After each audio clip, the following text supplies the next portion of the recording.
Good morning, नमस्कार। Gurugram degree college चक 5 BLM Shri Vijayanagar की ओर से इस ऑनलाइन क्लासेज में आपका हार्दिक स्वागत, अभिनंदन। मैं ओम प्रकाश मेहरडा आपको आज BA पार्ट थर्ड राजनीति विज्ञान के पेपर अंतर्राष्ट्रीय संबंध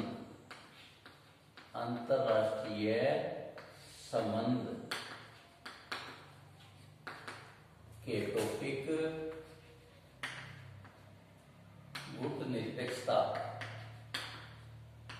गुटनिरपेक्षता का अध्ययन और अध्यापन करवाएंगे। गुटनिरपेक्षता के बारे में पहले हमने 4 टॉपिकों का अध्ययन कर चुके हैं कि गुटनिरपेक्षता का उदय कैसे हुआ, गुटनिरपेक्षता की जरूरत क्यों पड़ी, गुटनिरपेक्षता क्या है। दूसरा टॉपिक हमने किया था सदस्यता की शर्तें। गुटनिरपेक्ष देशों की सदस्यता की क्या शर्तें हैं, गुटनिरपेक्षता सदस्य देश कौन कौन से साथ हो सकती हैं। फिर हमने किया था शिखर सम्मेलन।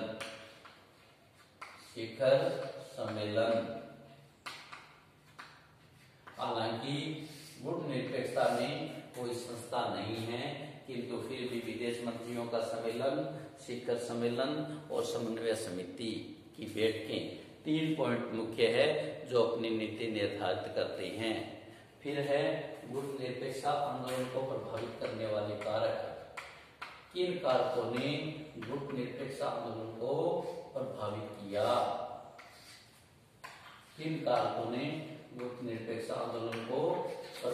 किया, फिर 4 नंबर है उपलब्धियां।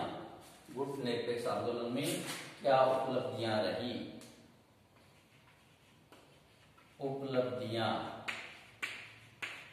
क्या उपलब्धियां गुटनिरपेक्षता के आंदोलन में रही। ये 5 टॉपिक हमने पूर्व में कर चुके हैं। अब हम करेंगे छठा टॉपिक है गुटनिरपेक्षता आंदोलन में की विफलताएं या और आलोचनाएं। गुटनिरपेक्षता आंदोलन की कठिनाइयां और आलोचनाएं।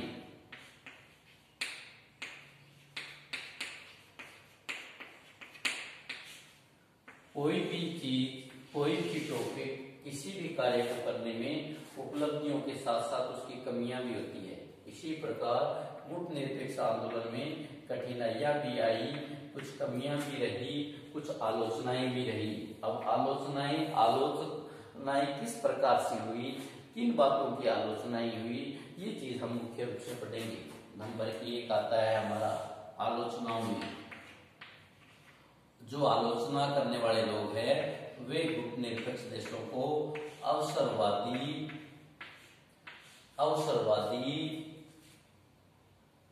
और काम निकालने की नीति, वो गुटनिरपेक्षता को अवसरवादी और काम निकालने की नीति बताती हैं। काम निकालने की नीति। विश्व के 2 गुट, पूंजीवाद और साम्यवाद, दोनों गुट विश्व में हावी है। गुटनिरपेक्षता का अर्थ यह था कि हम किसी देश में शामिल नहीं होंगे। तो आलोचना करने वाले या आलोचक यह कहते हैं कि ऐसा संभव नहीं हो सकता कि कोई भी देश किसी गुट में शामिल नहीं हो। ये गुटनिरपेक्षता की आड़ में, गुट में शामिल न होने के आड़ में गोपनीय रूप से दोनों गुटों द्वारा अपना काम निकलवा लेते हैं, दोनों गुटों से अपना काम पूरा करवा लेते हैं। ऐसी आलोचक या आलोचना करने वाले लोग कहते हैं, या आलोचना करने वाले देश ऐसा कहते हैं कि गुटनिरपेक्ष रियल में सच में गुट निरपेक्षता नहीं है। ये अवसरवादी और काम करने की नीति है, जिसमें दोनों गुटों से काम निकलवाते हैं। गुट निरपेक्षता की आड़ में गुट से निरपेक्ष रहने की नीति में साम्यवाद देशों से भी काम निकलवा लेते हैं और पूंजीवादी देशों से भी काम निकलवा देते हैं। हालांकि ऐसा संभव नहीं है कि कोई भी देश गुट निरपेक्ष न हो। नंबर 2,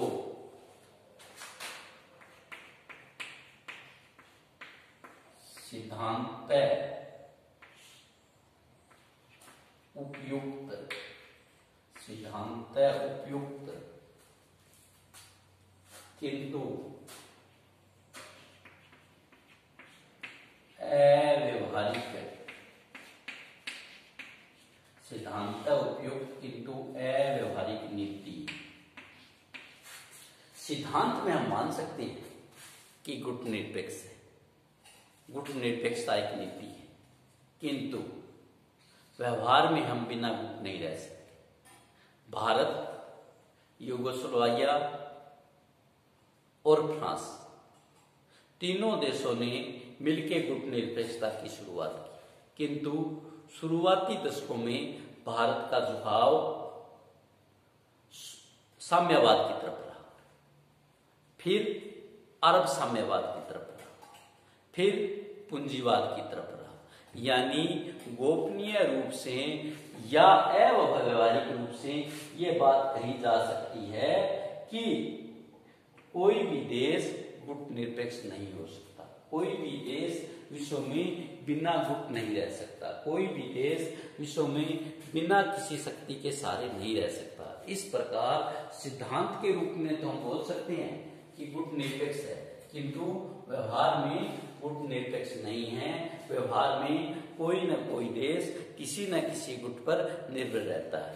नंबर 3,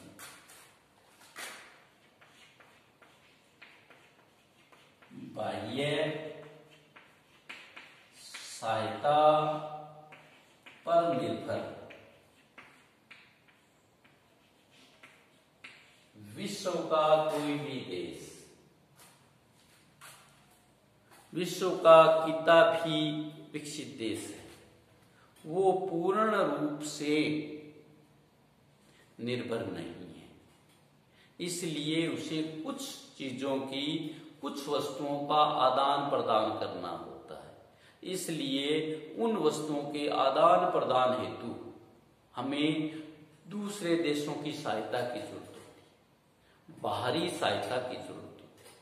और बाहरी सहायता तभी मिल सकती है जब हम किसी देश के साथ गुट रखें, समझौता रहे। इसीलिए जो आलोचक है गुट निरपेक्षता के या गुट निरपेक्षता की कमियों में या कठिनाइयों में, हम ये बात निश्चित बता सकते हैं कि बाह्य सहायता की जरूरत होती है और बाह्य सहायता की जरूरत से हम गुट निरपेक्ष नहीं रह सकते।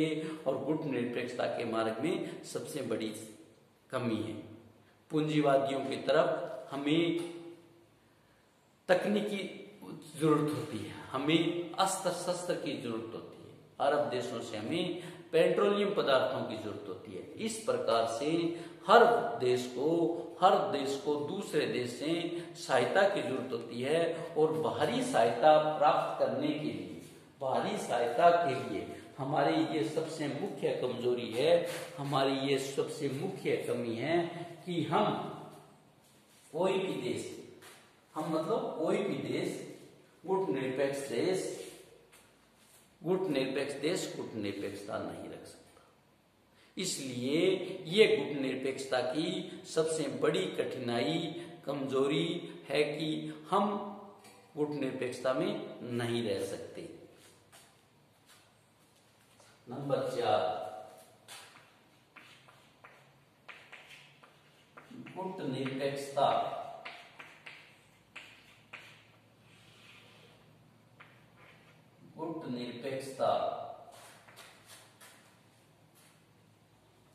की नीति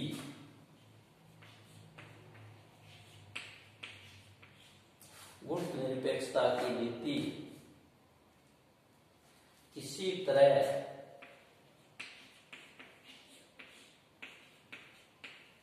किसी तरह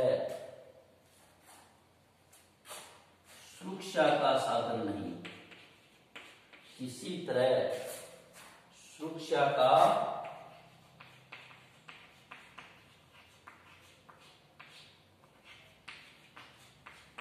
साधन है। गुट निरपेक्षता की ऐसी नीति है, यह ऐसी नीति है जिससे हम एक दूसरे देश की सुरक्षा नहीं कर सकते। सबसे बड़ी कमजोरी, कठिनाई यही है गुट निरपेक्षता की कि अगर विश्व के दो गुटों में से किसी भी देश द्वारा दूसरे गुट पर आक्रमण कर दिया जाता है तो उसके लिए सबसे बड़ी मुश्किल समस्या यह रह सकती है कि उसके पास, उन देशों के पास सुरक्षा की कोई नीति नहीं है। इसलिए ये मुख्य कठिनाई है कि हमें, मुख्य आलोचना है कि हमें गुट निरपेक्षता में नहीं रह सकते, क्योंकि हमें एक दूसरे देश से सहायता की जरूरत पड़ती है, सुरक्षा की जरूरत पड़ती है, अस्त्र शस्त्रों की जरूरत पड़ती है, हमें सैनिक सहायता की जरूरत पड़ती है, हमें तकनीकी सहायता की जरूरत पड़ती है, बहुत सारी बाहरी सहायता या बाहरी सुरक्षा की जरूरत पड़ती है, जिसके द्वारा हम अपना सिस्टम, हम अपने देश की सुरक्षा कर सकते हैं। ये 4 पॉइंट आ गए। 5वां है संकुचित नीति।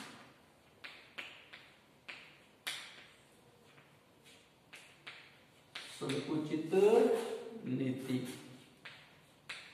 संस्कृत में कहा गया है, संस्कृत में एक श्लोक बोला गया है, अय निज परो वेत्ति गणना लघु चेतसा वसुदेव कुटुंबकम, यानी ये हमारा है, ये आपका है, ऐसी गणना छोटे चित्त वाले लोग करते हैं। वसुदेव कुटुंबकम, ऐसी जो भावना है ये बड़े चित्त वाले करते हैं। तो इसका मतलब ये है, ये संकुचित दृष्टिकोण है, ये संकीर्ण दृष्टिकोण है। इसमें सिर्फ जो देश है वो अपने देश तक सोच सकता है, पूरी विश्व बिरादरी तक नहीं सोच सकता। और जब तक विश्व बिरादरी तक नहीं सोच सकते तब तक हमें एक दूसरे देशों से आगे बढ़ने का मौका नहीं मिलता। तो सबसे बड़ी आलोचना, आलोचकों द्वारा कठिनाइयां गुट निरपेक्षता की यही है कि ये संकुचित दृष्टिकोण है, और संकुचित दृष्टिकोण होने से देश का विकास नहीं हो सकता। छठा है राष्ट्रहित के बजाय नेतागिरी। राष्ट्र का हित किसमें है? देश में नई नई तकनीकियां, नए नए आविष्कार हो, नई नई वैज्ञानिकताएं हो, नए नए औद्योगिक प्रगति करे, संसाधनों में उपलब्धता हो, ये सारी चीजें राष्ट्र हित में। और ये सारी चीजें तभी हमें मिल सकती है जब हम किसी गुट से जुड़े हुए, जब हम किसी देश से जुड़े हुए हैं, जब हमें समझौता है विदेश से, तब ये चीज हमें मिल सकती है। किंतु गुट निरपेक्षता में जब गुट से अलग है, इस विचारधारा से अलग है, तो कोई देश किसी को क्यों सहायता देगा? तो गुट निरपेक्षता में जब सहायता नहीं है, राष्ट्रहित नहीं है, तो उसके बनाने वालों का क्या उद्देश्य था? गुट निरपेक्षता आंदोलन को प्रोत्साहन देने का क्या उद्देश्य था? तो शायद यही उद्देश्य रहा होगा, आलोचकों के अनुसार यही उद्देश्य रहा होगा कि वो अपनी नेतागिरी आगे बढ़ाना चाहते होंगे, वो अपने आप को विश्व का नेता मानना चाहते होंगे। तो इसलिए आलोचक ये कहते हैं कि गुट निरपेक्षता राष्ट्र के हित की बजाय खाली नेतागिरी है, और जो देश के विकास को आगे नहीं बढ़ा पाती, और ये कठिनाई पैदा करती है गुट निरपेक्षता को आगे बढ़ाने में। नंबर 7, गुट निरपेक्षता से अंतरराष्ट्रीय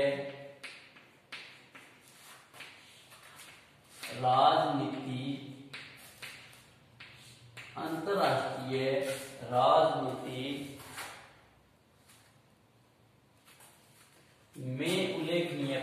नहीं, उल्लेखनीय परिवर्तन नहीं। गुट निरपेक्षता से उल्लेखनीय परिवर्तन नहीं कि कोई भी नीति, कोई भी संगठन, जैसे संयुक्त राष्ट्र संघ का विश्व में उदय हुआ, संयुक्त राष्ट्र संघ ने कुछ नीतियों में 6 संगठन बनाए, उन 6 संगठनों से देश का विकास हुआ, विश्व का विकास हुआ। किंतु गुट निरपेक्षता से विश्व की राजनीति में कोई परिवर्तन नहीं हुआ। सिर्फ गुट निरपेक्षता नाम का आंदोलन है। इस आंदोलन में कहीं भी विश्व में कोई विशेष सुधार नहीं हुआ। ऐसी बात इसकी आलोचना करने वाले और जो कठिनाइयां पैदा उसमें, क्योंकि आलोचना करने वाले जब आलोचना करते हैं तो वो कठिनाइयां पैदा होती है, और कठिनाइयां पैदा होती है तो अंतर्राष्ट्रीय राजनीति को प्रभावित करता है। तो इसलिए गुट निरपेक्षता का अंतर्राष्ट्रीय राजनीति में कोई परिवर्तन नहीं है। गुट निरपेक्षता ने अंतर्राष्ट्रीय राजनीति में कोई भी बदलाव नहीं किया। नंबर 8, गुट निरपेक्षता एक दिशाहीन आंदोलन। गुट निरपेक्षता एक दिशाहीन आंदोलन। जैसा कि हमने बताया, गुट निरपेक्षता के कोई उद्देश्य नहीं, सिर्फ हमें गुट में शामिल होना है, यही उद्देश्य है। तो आलोचक और जो कठिनाइयां हैं उसमें मुख्य बात है कि इसकी कोई दिशा नहीं है। कोई दिशा की वजह से, दिशा नहीं होने से गुट निरपेक्ष आंदोलन को कमजोर हो गया, और कमजोर होने से गुट निरपेक्षता एक दिशाहीनता की तरफ बढ़ रहा है। उसमें कोई परिवर्तन नहीं हुआ। विश्व की राजनीति में, देश विदेश की राजनीति में गुट निरपेक्षता के आलोचकों तथा उसमें कमियां निकालने वालों ने ये बात निश्चित कर दी है कि इसमें कमी है, इसमें किसी प्रकार का कोई सुधार नहीं है, ये सिर्फ दिशाहीन क्रांति है। नंबर 9, गुट निरपेक्ष देशों, गुट निरपेक्ष देशों में बुनियादी एकता का अभाव।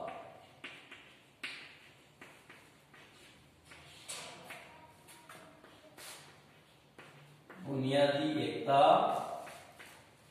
का अभाव। गुट निरपेक्ष देशों में बुनियादी एकता का अभाव है। गुट निरपेक्ष देशों में बुनियादी एकता नहीं है। वो एक विचारधारा की नहीं है, एक संस्कृति की नहीं है, एक रीति रिवाज के नहीं है, या किसी भी प्रकार की बुनियादी एकता नहीं है। बुनियादी एकता नहीं होने से सही दिशा में गुट निरपेक्ष देश नहीं जा रहे हैं। तो आलोचक ये कहते हैं कि गुट निरपेक्ष देशों की बुनियादी एकता नहीं है। वो एक दूसरे देशों के खिलाफ कार्य करते हैं, गुट साम्यवाद और पूंजीवादी गुटों में। तो सबसे बड़ी कमी, सबसे बड़ी आलोचना गुट निरपेक्ष देशों में बुनियादी एकता का अभाव है। नंबर 10, गुट निरपेक्षता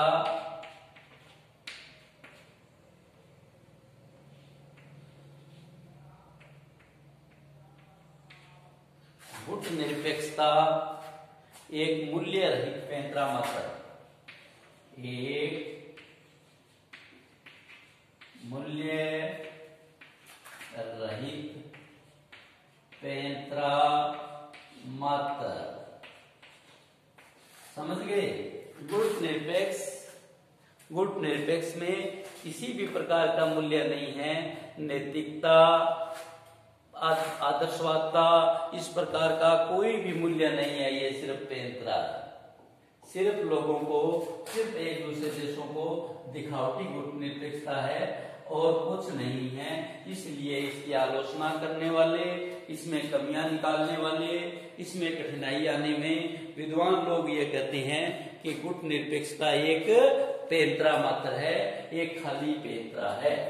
इस प्रकार से हम आज BA पार्ट 3 राजनीति विज्ञान पेपर 2 के अंतर्राष्ट्रीय संबंध टॉपिक गुट निरपेक्षता और गुट निरपेक्षता में गुट निरपेक्ष आंदोलन की कठिनाई और आलोचना का अध्ययन किया।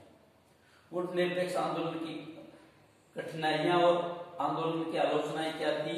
ये अवसरवादी और काम निकालने की नीति थी। सिर्फ जो तीसरी दुनिया के देश थे उन्होंने इसको आलोचक और कठिनाइयों में यह है कि अवसरवादी और काम निकालने की नीति थी, ऐसी आलोचना करने वाले विद्वान कहते हैं। दूसरा है सिद्धांत। यह सिद्धांत कौन सा सिद्धांत? गुट निरपेक्ष सिद्धांत। गुट निरपेक्ष सिद्धांत उपयुक्त है किंतु अव्यवहारिक नीति, किसी भी प्रकार की व्यवहारिक नीति नहीं है। नंबर 3 है बाह्य सहायता पर निर्भर। यह नीति पूर्णतः दूसरे देशों पर निर्भर रहता है, एक देश दूसरे देश पर। इसलिए गुट निरपेक्षता की ये कठिनाई है कि वो दूसरे देशों से सहायता लेगा तो गुट में शामिल हो जाएगा। नंबर 4 गुट निरपेक्षता की नीति किसी तरह की सुरक्षा का साधन नहीं। गुट निरपेक्ष की जो नीति है इसमें सुरक्षा का कोई साधन नहीं है, ये कठिनाई है और आलोचना करने वाले लोग कहते हैं। नंबर 6 है राष्ट्रहित के बजाय नेतागिरी। इसमें जो नेता जो देश इसको आगे ले जाना चाहते हैं वो राष्ट्रहित न लेके सिर्फ नेतागिरी की बात करते हैं। नंबर 7 गुट निरपेक्षता की अंतर्राष्ट्रीय राजनीति में उल्लेखनीय परिवर्तन नहीं। आलोचना करने वाले, कठिनाई बताने वाले विद्वान ये बताते हैं कि इसका अंतर्राष्ट्रीय राजनीति में कोई उल्लेखनीय परिवर्तन नहीं हुआ है। नंबर 8 गुट निरपेक्षता एक दिशाहीन आंदोलन है। नंबर 2 गुट निरपेक्षता देशों में बुनियादी एकता का अभाव, उनमें नैतिकता एक प्रकार की चीजों का अभाव है। नंबर 10 गुट निरपेक्षता एक मूल्य रहित पैंतरा। धन्यवाद, थैंक यू। घर में रहे, सुरक्षित रहे, पढ़ते रहे।